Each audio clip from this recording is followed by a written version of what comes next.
Bismillahirrahmanirrahim. Fasyari'atun kasafinatin wa tariqatun kal bahri summa haqiqatun turun gola.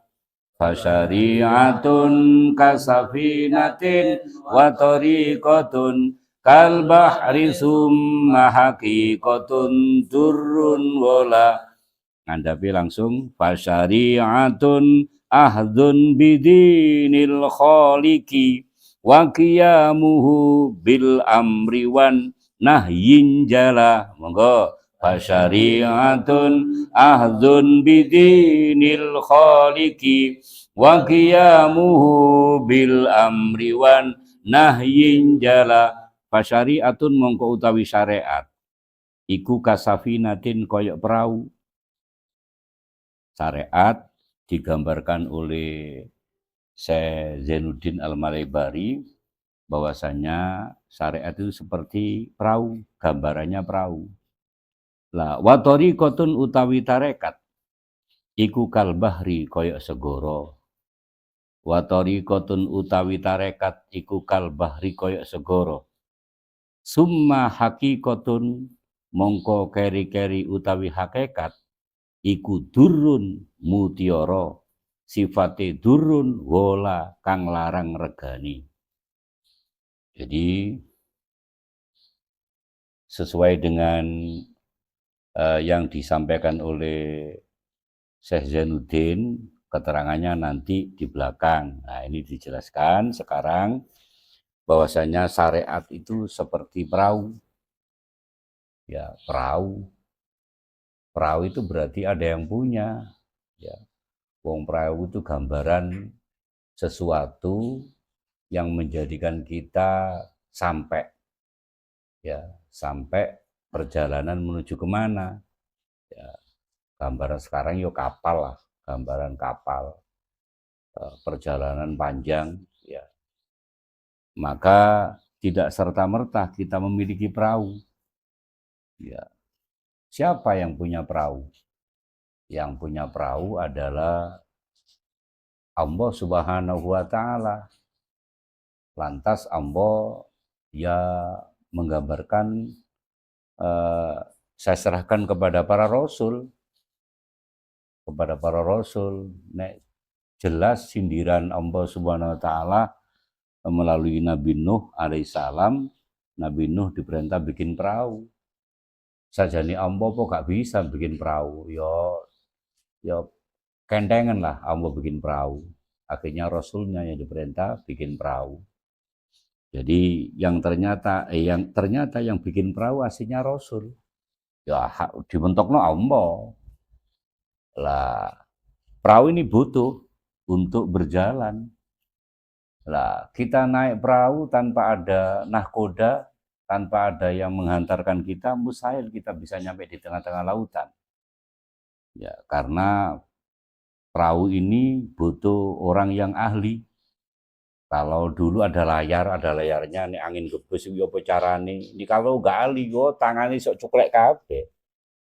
Maka yang dimaksud syariat ini digambarkan seperti perahu, ya kita harus mencari orang yang punya perahu. Setelah kita ketemu orangnya, pamit, bolehkah saya ikut perahumu? Nah, ya dipastikan boleh, tapi untuk syarat-syaratnya, diantaranya yang jelas taubat itu. Setelah kita naik perahu, ikuti syariatnya, wa tariqatun utawi tarekat, iku kal bahri koyo segoro. Wes saiki berjalan nang tengah lautan, berjalan nang lautan, ya pertama tepi lautan, engko akhirnya rodok menengah sampai menengah, di situ mulai banyak ombak. Nah, torekot ini digambarkan seperti kita berjalan di tengah lautan. Ya lautan kehidupan. Mulai banyak gunjingan, mulai banyak fitnahan. Itu bagian daripada ombak karena kita hidup di tengah laut, ya, di tengah laut. Maka jangan kali kula wis aja nglirik sapa-sapa, ngliriko sing nyetir perahu iki. Nek kalau kapal ngliriko nang sing nahkoda. Ya una, dulur ya. Ya sing nakoda. Selama kita nggak ngelirik nakoda, sing ngelirik liyan, pen kali kula njaluk metu saka perahu. Iku wis tengah lautan sombak gede. Mati pen kali kula. Gak enak uripe kok. Ya jelas iki mang wis yang jelas mati. Nyawa kita ya apa kelelep di tengah laut. Ya, ini berjalan menuju laut. Tarekat itu penuh lika-liku. Bahasa para kiai, para ustadz ketika ceramah walimah manten, ya, mereka ini saat ini mengarungi bahtera, bahtera rumah tangga. Ya setelah honeymoon, setelah 1 tahun, mulai ono gonjang ganjing hubungan rumah tangga. Ya, sebenarnya sama. Kadang kula jenengan sebagai penumpang perahu, kadang jenengan kali kula sik nyono elek nanggone nakoda. Iki apa iki ombak gede kok diano ya ombak gede. Wah, sik nyono elek. Ya kadang istri sik nyono elek nang suami.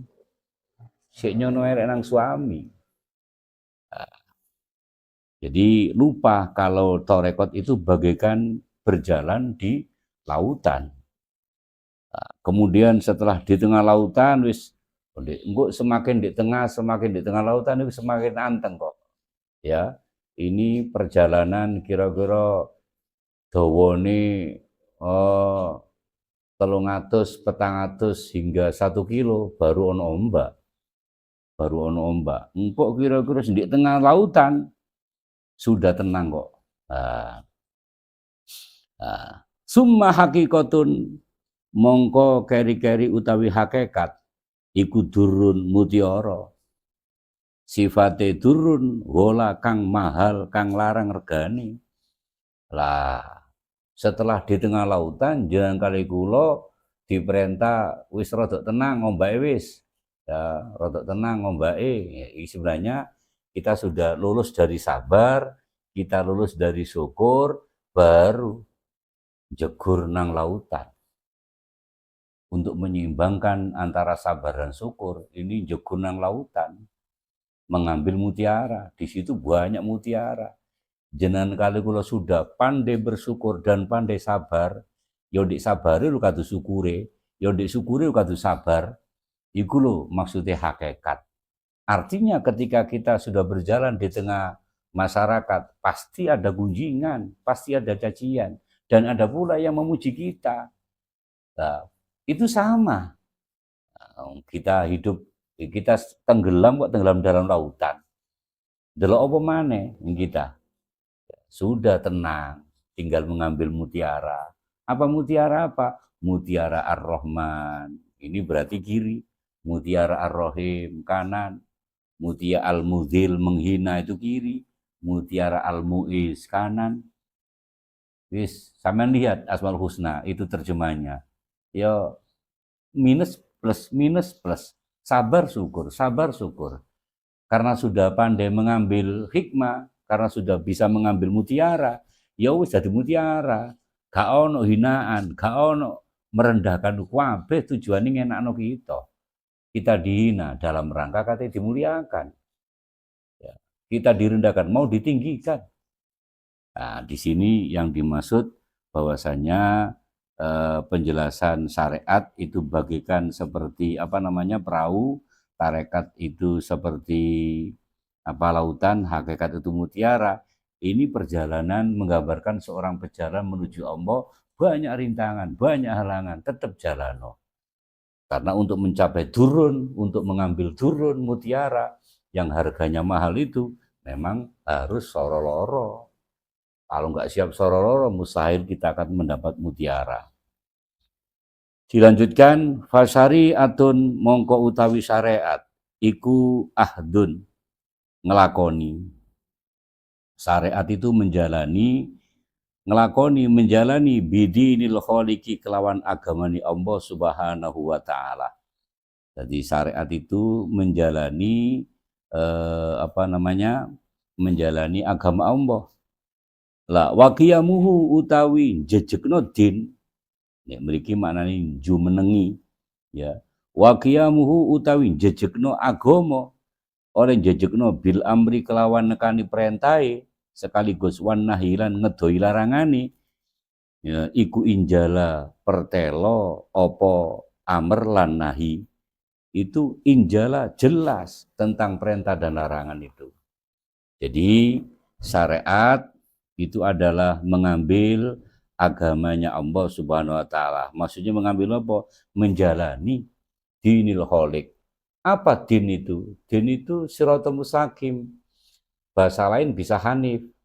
Seorang penumpang perahu, penumpang kapal, kan tadi syariat digambarkan seperti perahu kan.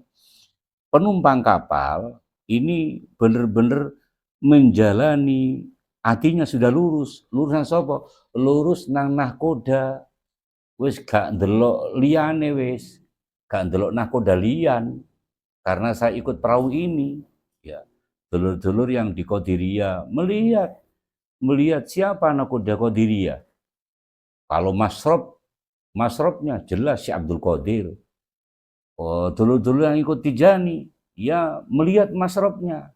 Ya nakodanya siapa? Syekh Tijani dan lain sebagainya. Begitu pula pengikut Syekh Bahauddin, ya ndelok unu sapa sing nyetir praumu, Syekh Bahauddin wis ikuti itu. Gak usah ngelirak-ngelirik. Jadi tetap tujuannya sama kok. Ya, tujuannya sama menuju Allah Subhanahu wa taala. Maka syarat di sini jelas untuk menjalani agama Allah. Apa agama itu? Siratal mustaqim, jalan lurus, maksudnya batini lurus, ngikuti perintah-perintah nakoda. Ya, bahasa mriki ngikuti perintah-perintah Allah, nah, bahasa sini. Ya. Wa qiyamu bil amri wa nahyi, sekaligus orang-orang yang ikut numpang di perahu tadi, ya, ini selalu qiyam. Qiyam itu jejeg. Ya, sama dengan mustaqim itu. Hati ini sekadu teguh. Ya teguh menjalani perintah, diperintah engko nek ombak praune ndoyongi rada ngetan atau rada ngiri, nganano awakmu. Engko nek ndoyong rada agak miring ke kanan, ngiri yo. Nah, karena ombak besar iki. Jadi jejegno batini tidak harus ya sesuai dengan kondisi.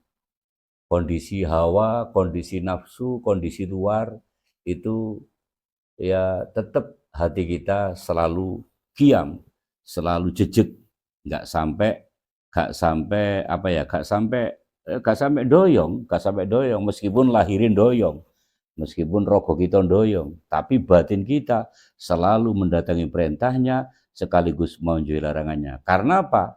Larangan dan perintah itu ternyata jelas di mata orang-orang yang sudah benar-benar condong nanggoni nahkoda perahu itu. Jadi bagi mereka-mereka yang sudah percaya dengan nahkoda, apapun bentuk perintah dan larangannya, itu kayak jelas.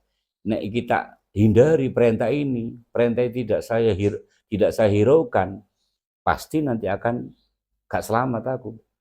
Begitu pula ketika larangan ini disampaikan oleh nahkoda, kita jalani larangan ini, wah, hati kita akan terpleset ya. Mungkin akan terpental dari perahu ya, keluar dari perahu tenggelam. Maka dari situ kula panjenengan dulur-dulur selalu memohon kepada Allah, semoga Allah memberi kekuatan kepada kita, memberi kesabaran kita untuk mengikuti nahkoda perahu yang sudah kita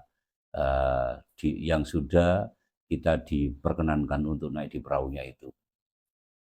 Kami akhiri, wabillahi taufiq wal hidayah, waridhu wal inayah, assalamualaikum warahmatullahi wabarakatuh.